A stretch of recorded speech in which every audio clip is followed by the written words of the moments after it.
دوستوں، چنگیز خان قائم کردہ منگول سلطنت سے کون واقف نہیں؟ یہ وسیع و عریض ہے وہی اس مملکت تھی کہ جس نے سکندر اعظم اور رومن امپائر کو بھی مات دے دی تھی۔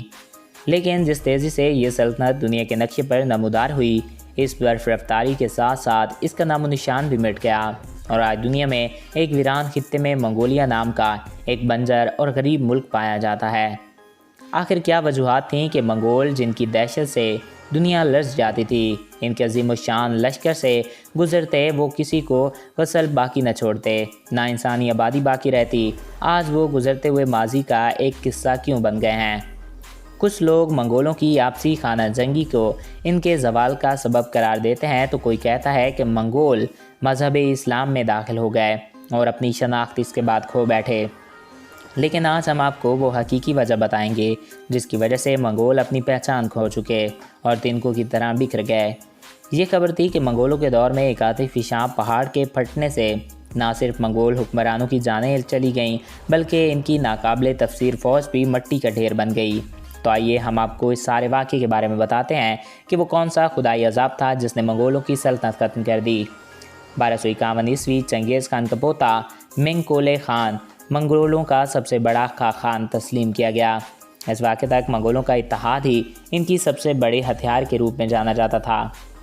لیکن چین کی ریاست سونگ پر حملے کے دوران منگولوں کا یہ سب سے بڑا خان اپنی جان گنوا بیٹھا، اور اس کے بعد شروع ہوا منگولوں میں تخت خونی کا چھیل۔ تخت کے اس جنگ میں پہلے چنگیز خان کے 2 پوتے اور منکے خان کے 2 بھائی قبیلے آپسی میں آرک پوکے شامل تھے۔ ان دونوں کی افواج کے درمیان خون ریزی اور تصادم ہوتے گئے۔ اس طرح یہ لڑ کر خود مرتے گئے، اور ایک بہت بڑا آتش فشاں جب پھٹا تو منگولوں کی بہت بڑیاں آبادیاں اس میں ختم ہو گئیں، اور اس خطے میں بنجر زمین پھیلنے لگی۔ یعنی کہ موسمی تبدیلی کی وجہ سے یہاں پر بھوک اور دیگر کئی ایشوز بننے لگے، جن کے بعد کئی منگول بھوک سے مرنے لگے۔ اس طرح کر کے منگول ختم ہوتے گئے، لیکن سارے منگول یہاں پر ختم بھی نہ ہوئے۔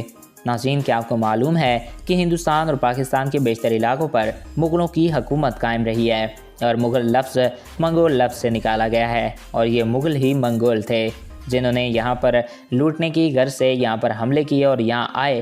لیکن ناظرین، وہ یہاں پر اس قدر ان کو یہ چیزیں پسند آئیں کہ وہ ان کو اپنا ملک سمجھ کر یہیں پر کے ہو کر رہ گئے، اور مذہب اسلام میں داخل ہوئے، اور بڑی بڑی عالیشان عمارتیں تعمیر کیں، اور ہندوستان کو کئی ایک فائدے دیے۔ تاج محل سے لے کر قطب مینار اور دلی میں جامع مسجد، کئی ایک چیزیں سیاحوں کا مرکز ہیں جن سے بھارت کروڑوں ڈالرز کماتا ہے، اور یہ سب مغلوں کی دین ہے۔ حالانکہ بھارت آج مغلوں کو غلط بتاتا ہے، جو کہ سراسر غلط ہے۔